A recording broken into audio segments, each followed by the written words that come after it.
everyone, my name is Reagan Capacey, and for my podcast today, I will be discussing smartwatches. I chose to interview my dad about this topic because he's very tech savvy and he's a tech fanatic. He loves everything techie. He doesn't just love it though, he does his research on it, and I definitely trust his opinion on this kind of thing. He also has his smartwatch that he wears every day. And he knows a lot about not only his smartwatch, but just all other kinds of smartwatches as well. And okay, I'm going to introduce him now. Or he's going to introduce himself now. So without further ado, let's get into the podcast. Okay, hello, and who am I here with? I am Scott Capacey. I am a tech fanatic and recently, reluctantly, a fitness fanatic. And my dad. Correct. Okay, so my first question that I have for you is, which smartwatch do you prefer for yourself and why? And we're going more with smartwatches right now because that's what you use the most, I feel like, for wearables. Yeah, smartwatches are definitely my wearable of choice. There are a lot of cool options out there, and I've looked at a lot of them, whether it's the rings or some of the other devices that you can wear that didn't have the watch functions. But I decided to spend my money on getting a watch, and I chose the Apple Watch. I have the Series 8 Apple Watch, which is not the high-end one, but the most recent one that Apple's put out. And it's just great all around. It's got a high level of information that it takes, it records, and gives back to me. So I really enjoy using it. Awesome. So since using smartwatches, specifically the Apple Watch, has it helped alleviate any stress or anxiety, not only with the running features, but just with the health features as well? I would say so. On a real obvious noticeable scale, I actually had one instance where I was feeling a very weird sensation, like it felt like my heart wasn't beating properly. And I was able to actually take an ECG that actually showed exactly what was happening to my watch, to my heart on my watch. And not only did I send that to my doctor, but I sent that to my daughter, who's a doctor, who told me, and this is doctors sometimes they see big important things. So if it's not really terrible, they just kind of like, yeah, you're fine. I got yeah, you're fine. The quote was, sometimes hearts just do that. You're fine. It's no big deal. But it was like an extra downbeat on that particular thing. And she was right. I actually have never experienced that thing again.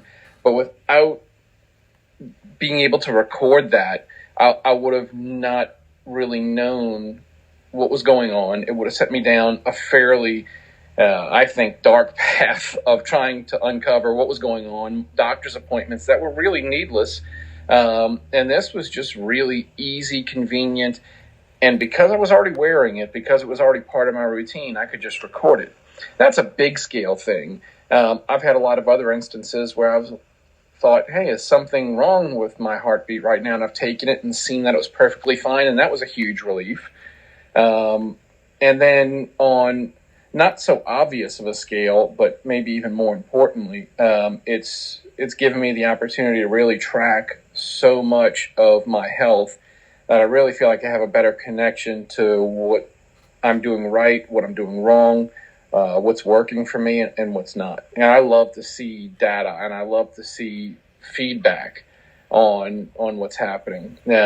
Something as simple as the watch is now recording my temperature at night to tell me whether my temperature is going up is a really cool feature. Because if you're starting to think, man, am I getting sick? Do I feel bad? You can look at some of that stuff and say, well, I don't know, my temperature has been elevated recently. So I love both the big and the small things that it can do for me. Right, and it helps in all different kinds of ways that you wouldn't imagine till you wear it, and you're like, oh, okay.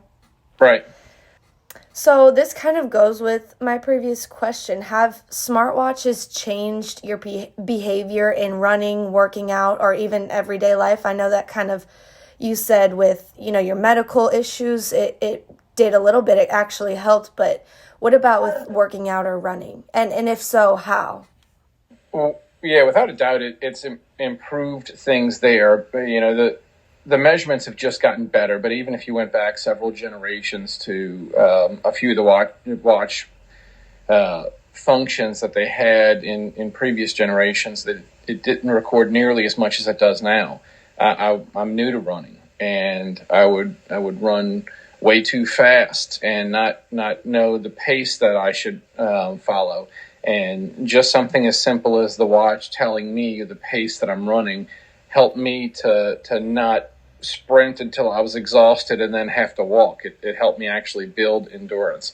It also helps me track the workouts that are most effective for me.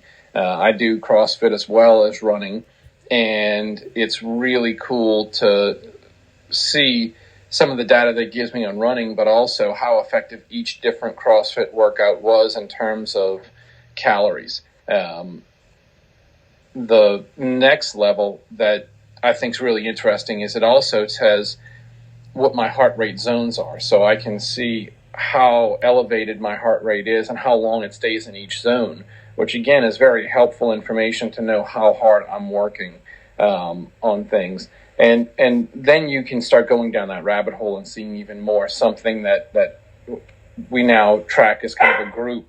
My wife and I work out together, and so we compare ours, but also we'll compare this to other people as our VO2 max. It's not the same thing you'd get if you did a test in a lab, but it's a good point of reference to see what your body's able to in essence, convert from the air into usable oxygen in your body. And it really tells you how your fitness level is. So I do love to see all that stuff, and it has helped me be a more informed, I won't say athlete, but exerciser. Right, yeah. Just quickly, what's your favorite little fun fact about your specific smartwatch? I know you have something like a feature that you love. Oh, gosh. It's always something different, but my new one is I'm doing a triathlon, and they just put in a feature that I just hit the triathlon button, and it knows when I'm swimming. It knows when I go into the transition. Wow. It knows when I start the bike. It knows when I go into the next transition, and it knows when I start the run. And I don't have to do anything, and it can record all that stuff. It's going to tell me the stroke of swimming that I did, and how long I did that stroke versus another. It's so interesting that something on my wrist can be so smart to know all that stuff. And that's my cool new thing. I've probably had 100 cool new things right on the watch, but I just tried that one out for the first time a few weeks ago, and I was just amazed at it doing that. That's so cool. I had no clue that was a thing. That's amazing. What is your opinion on the cost and accessibility of smartwatches in general?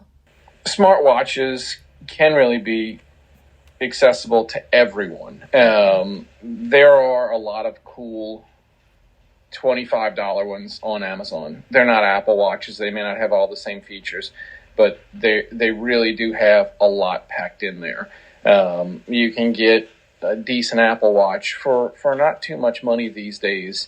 And of course, you can go all the way up to the extreme and pay $800 for the best of the best. And you do get more with each dollar you spend. You do get a pretty sizable benefit.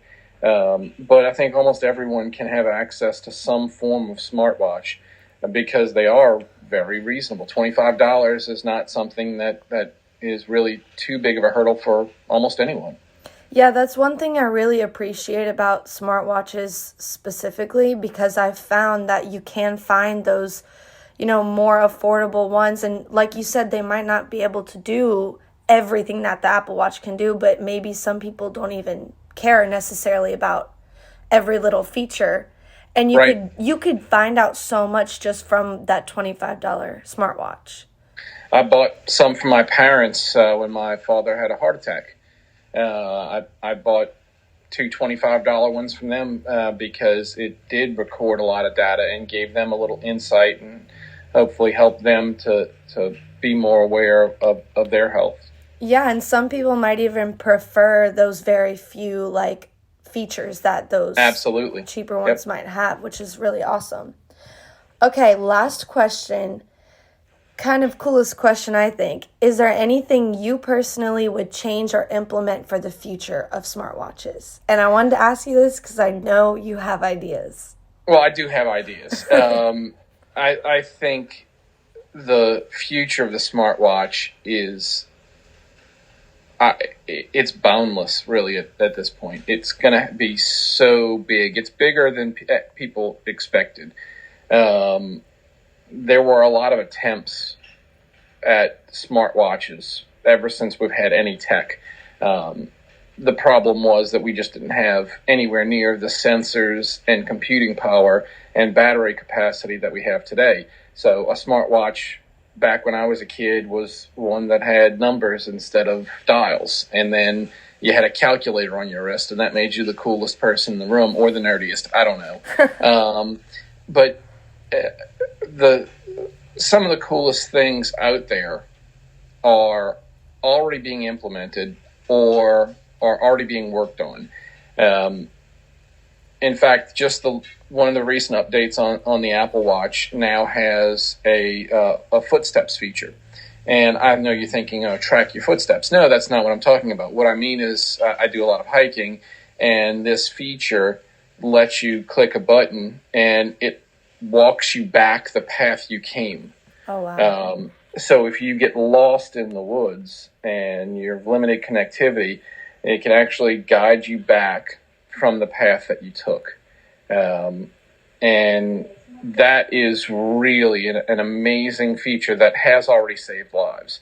I want 2 cameras in my watch. Oh, wow. Because I love putting my phone away and not needing it, but every once in a while, you'd like to take a picture. And everyone talks about there was an old movie, an old cartoon character called Dick Tracy. And Dick Tracy had a watch that was a communicator. He could do a video call on his watch. And this was tech that was, dreamed up in the 40s. And we're already there in a lot of ways because we can talk, but to have that video would be next level. But really, one of the things that are actually close to being solved, in a lot of people's opinion, I have no inside knowledge here, but there's a lot of rumors, is blood sugar, glucose monitoring. Mm-hmm. And I really am very excited about that, as well as blood pressure, to actively manage those two components. So much of the world gets, whether it's diabetes or just low blood sugar or just in general, a difficulty understanding how their body is reacting as they consume different foods. And I think it would be hugely beneficial to have that type of feedback come to them minute by minute. I've even seen with active monitors, my brother who has diabetes has learned so many different things about what works for his body versus other people, and what hurts his body versus what hurts other people. And to have that as just a general feature where people can see the results of the things they consume, I think is going to help change society. So, there's a lot of cool things that I want to see in a watch, but when you think about the benefits of a whole society having access to that information and that feedback, it would be unbelievable for the general health of the world to have more of that. And for that reason, I'm most excited about that. It's funny. It's not even something I need. It's not an issue for me. I have no blood sugar, low blood sugar, high blood sugar. I have no problem with that myself, but I just get super excited about the idea of that data coming to the whole world as a way of making everyone a little bit healthier. Yeah, and you definitely have people in your lives that would benefit, and you know that it would just alleviate stress for them too. And then you think about how many, like you said, other people just in the world have that as their day-to-day life. So how many people wouldn't get diabetes? Right. Because they would see what was happening to them early on and be able to make decisions that would make them healthier. Yeah, that would be amazing. Yep. Well, that was my last question, Dad. Thank you so much for your insight. I did research on Apple Watches and smartwatches, and I still learned something new from you. So, good. Thank you. It's a pleasure. Thanks. Okay, thank you all for listening. I hope you enjoyed. I hope you learned something new. Even I learned something new, and I did so much research for my midterm and my final project. So I thought that was really cool. Thank you guys so much for listening, and have a good day. Bye. Bye.